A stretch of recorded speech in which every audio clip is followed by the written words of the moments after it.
Halo semuanya. Assalamualaikum warahmatullahi wabarakatuh. Ketemu lagi dengan saya, Vinisa, di mata kuliah Komunikasi Massa. Untuk pertemuan kita yang ke-11 hari ini, kita akan membahas tentang etika dalam media massa.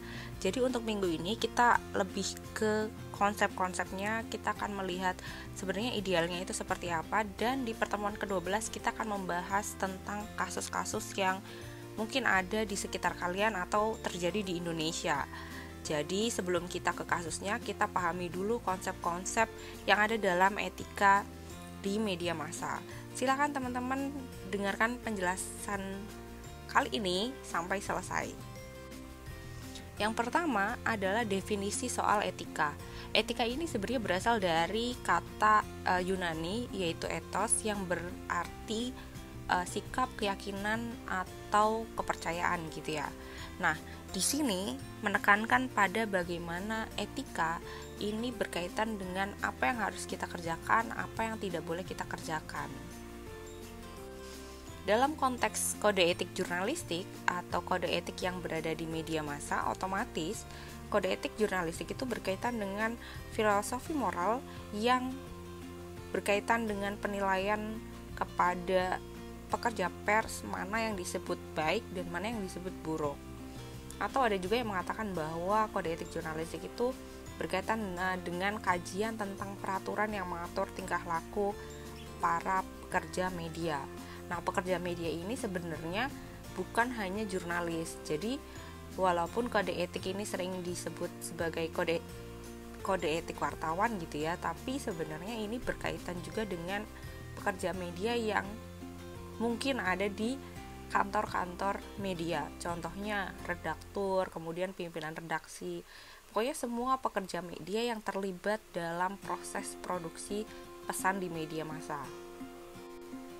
Kalau kita bicara soal kode etik itu banyak sekali jenisnya. Jadi kode etik itu bukan kemudian satu profesi, satu kode etik gitu ya, enggak, biasanya ada banyak sekali versinya. Nah, di sini saya memisahkan berdasarkan lingkupnya. Yang pertama itu internasional. Ini biasanya menjadi rujukan ketika organisasi atau sebuah negara itu menyusun undang-undang. Ada The Universal Declaration of Human Rights tahun 1948 yang mendeklarasikan tentang hak mendapatkan informasi yang benar itu menjadi salah satu hak asasi manusia. Nah, kalau di Indonesia itu contohnya ada Undang-Undang Nomor 40 tentang pers atau Nomor 32 itu tentang penyiaran. Ini biasanya dijadikan rujukan juga. Nah, biasanya yang punya kode etik yang lebih spesifik itu ada di organisasi pers. Organisasi pers ini contohnya ada Dewan Pers, kemudian organisasi lain itu contohnya ada PWI, ada Aliansi Jurnalis Independen, itu juga termasuk organisasi. Biasanya di organisasi pers inilah yang mengatur atau memodifikasi beberapa aturan-aturan yang berkaitan dengan undang-undang dan hukum yang berlaku secara internasional untuk dijadikan kode etik. Bahkan sekarang setiap media juga punya kode etiknya masing-masing.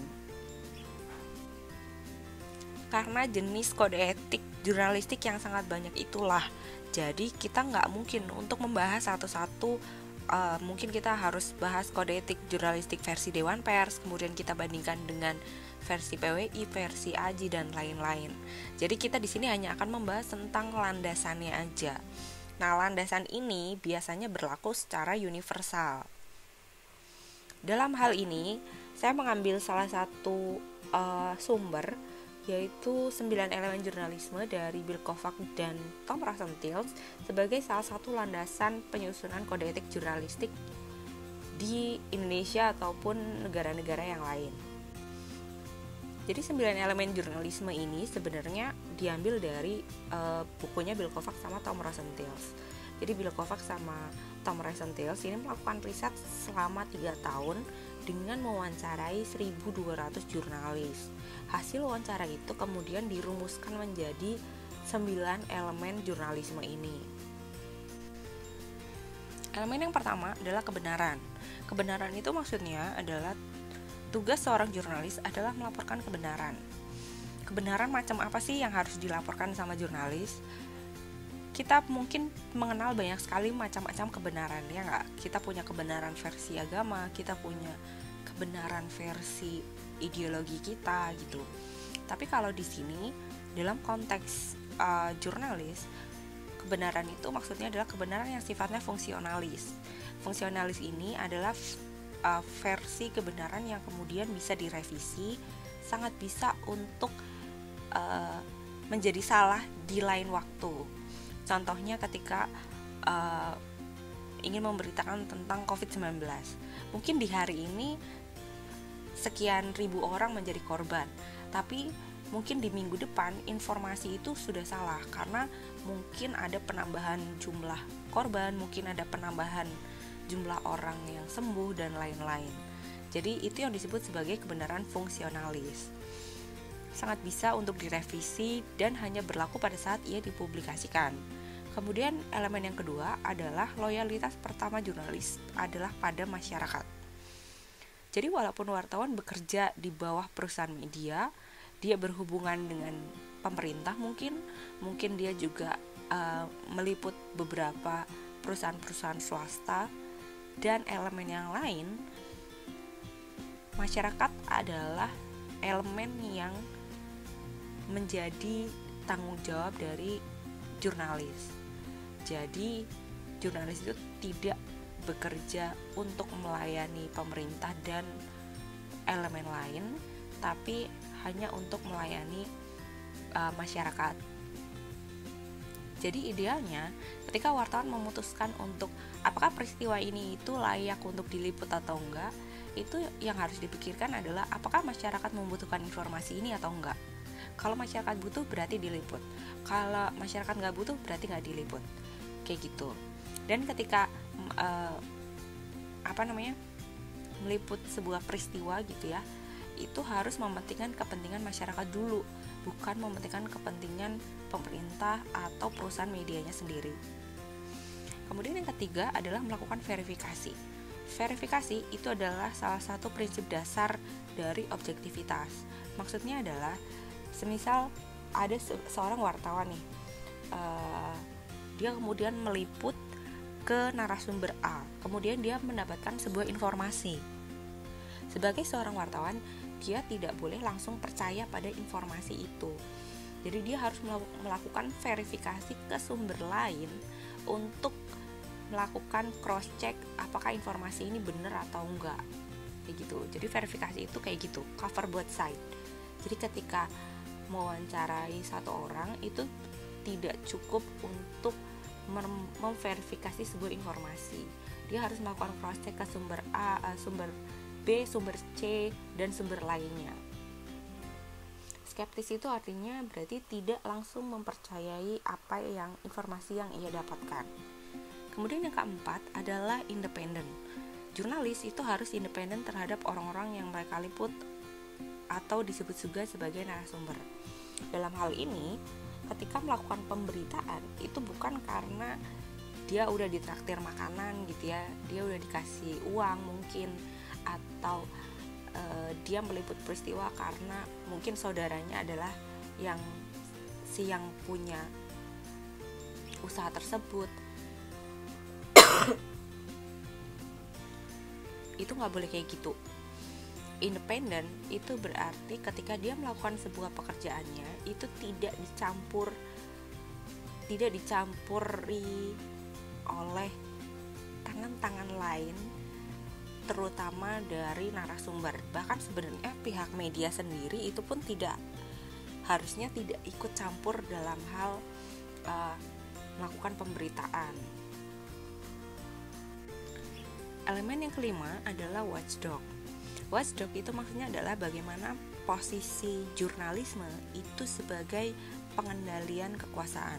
Kan kita tahu ya, bahwa di sebuah negara atau di sebuah wilayah itu kan kekuasaan pasti terbagi. Ada kekuasaan yang sifatnya mungkin legislatif, kemudian eksekutif, dan yudikatif kayak gitu ya.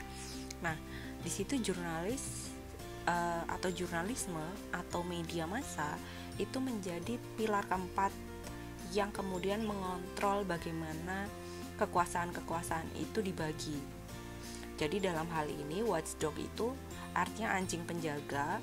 Jadi jurnalisme itu dianggap sebagai anjing yang akan menggonggong ketika ada penyalahgunaan kekuasaan atau penyelewengan atau hal-hal yang tidak sesuai dengan yang tidak berjalan semestinya kayak gitu.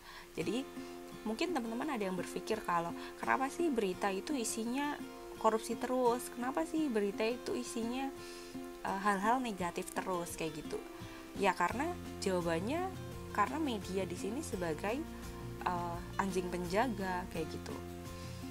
Media tidak boleh diam saja ketika dia mendapatkan informasi bahwa ada penyelewengan, kemudian ada sesuatu yang kemudian kemungkinan akan merugikan masyarakat, karena dia kan sifatnya melayani masyarakat nih, kayak gitu. Kemudian yang keenam itu adalah public sphere. Public sphere itu artinya media harus menyediakan ruang publik untuk masyarakat. Dalam hal ini, media itu bisa digunakan masyarakat sebagai tempat untuk memecahkan permasalahan. Jadi, media massa atau melalui jurnalis gitu ya, itu memiliki ruang-ruang di mana masyarakat itu bisa ngomong, bisa menyuarakan suaranya. Jadi nggak melulu yang yang ada di media massa itu sebenarnya hanya pejabat saja, tapi masyarakat juga bisa. Itu contohnya melalui liputan-liputan yang berangkat dari keluhan atau aspirasi dari masyarakat. Itu contohnya kayak gitu. Atau ada mungkin ruang-ruang contohnya surat pembaca atau ruang apapun yang bisa digunakan sebagai ruang publik untuk menyelesaikan masalah-masalah publik. Kemudian yang selanjutnya adalah interesting dan relevan. Interesting di sini itu maksudnya menarik. Kemudian relevan itu maksudnya sesuai dengan masyarakatnya. Jadi walaupun isinya itu adalah tentang watchdog gitu ya, tentang kontrol pada kekuasaan, bukan berarti isi dari media massa itu harus kaku terus, tapi bisa juga dibuat menarik. Contohnya adalah menggunakan laporan-laporan naratif atau feature, atau menyediakan dengan menyediakan infografik, atau mungkin menggunakan video atau hal-hal lain yang sesuai dengan kebutuhan dari masyarakat. Kemudian yang ke-8 itu adalah proporsional dan komprehensif. Jadi proporsional dan komprehensif ini maksudnya ketika memilih sebuah peristiwa untuk diberitakan, itu bukan hanya sesuatu yang sensasional aja, bukan sesuatu yang hanya untuk mengundang audiens atau masyarakat untuk membaca pemberitaan itu. Jadi ketika ada sebuah peristiwa nih, ini kayaknya menarik tapi kok nggak penting ya gitu, itu ya nggak harus untuk diberitakan. Atau ketika ada pemberitaan yang kalau zaman sekarang kan ada istilahnya itu clickbait gitu ya. Jadi ketika ada judul pemberitaan yang nggak sesuai dengan isi pemberitaan, itu disebut dengan clickbait. Itu dia biasanya menggunakan judul-judul yang sensasional, judul-judul yang kemudian kalau teman-teman mungkin pernah baca itu, inilah 7 kejadian ke-7 akan membuat Anda terkejut, misal kayak gitu. Itu kan contoh judul-judul yang hanya mengundang sensasional. Itu sebenarnya yang kemudian isinya teman-teman pada dasarnya nggak dapat apa-apa juga. Itu yang disebut sebagai pemberitaan yang tidak proporsional dan tidak komprehensif. Kemudian yang terakhir adalah personal conscience. Ini maksudnya adalah hati nurani.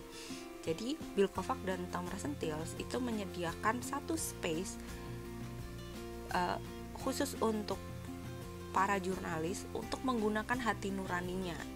Jadi ketika melakukan pekerjaannya sebagai jurnalis, wartawan itu boleh kok menggunakan hati nuraninya untuk menimbang apakah peristiwa ini akan diberitakan, apakah diberitakan seperti ini atau tidak diberitakan.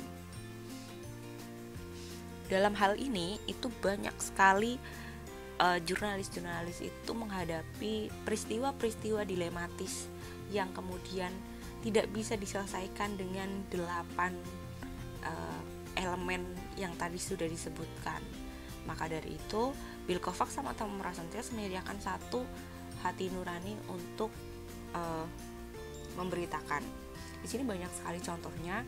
Kita akan membahas itu dalam penjelasan kasus-kasus pelanggaran kode etik yang ada di Indonesia atau mungkin di luar negeri juga bisa, yang ada di sekitar kita.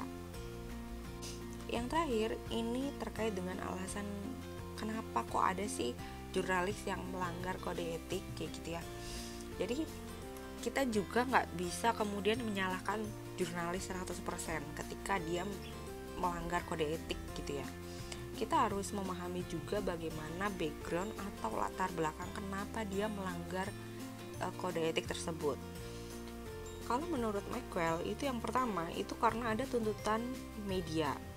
Jadi seorang jurnalis itu dia dituntut untuk bekerja serba cepat, serba banyak, serba bisa gitu ya. Mau itu kejadian jam 1 pagi, mau itu kejadian yang jaraknya ada 20 km dari rumahnya gitu ya. Itu biasanya jurnalis itu punya tekanan-tekanan pekerjaan yang membuat dia itu kemudian melanggar kode etik. Kemudian yang kedua, itu jurnalis kadang tidak tahu apa yang mereka cari. Ini maksudnya ini di luar kesadaran atau ketidaksengajaan si jurnalis bahwa dia melanggar kode etik. Kemudian yang ketiga itu ada ambisi tersendiri ini dari individu jurnalisnya yang istilahnya itu dia itu punya ambisi atau genit gitu ya sama kekuasaan. Kemudian yang terakhir itu adalah tidak pekanya jurnalis terhadap dampak dari pemberitaan. Ini yang sering terjadi juga di Indonesia. Jadi jurnalis itu kadang yang penting sensasional, yang penting beritanya itu tayang gitu ya, tapi tidak memikirkan kira-kira apa sih yang akan terjadi ketika berita ini dipublish, apa sih yang akan dirasakan keluarga korban, apa sih yang akan dirasakan korban ketika mendengar pemberitaan seperti ini kayak gitu. Jadi itu adalah beberapa alasan-alasan menurut Maxwell kenapa jurnalis melanggar kode etik.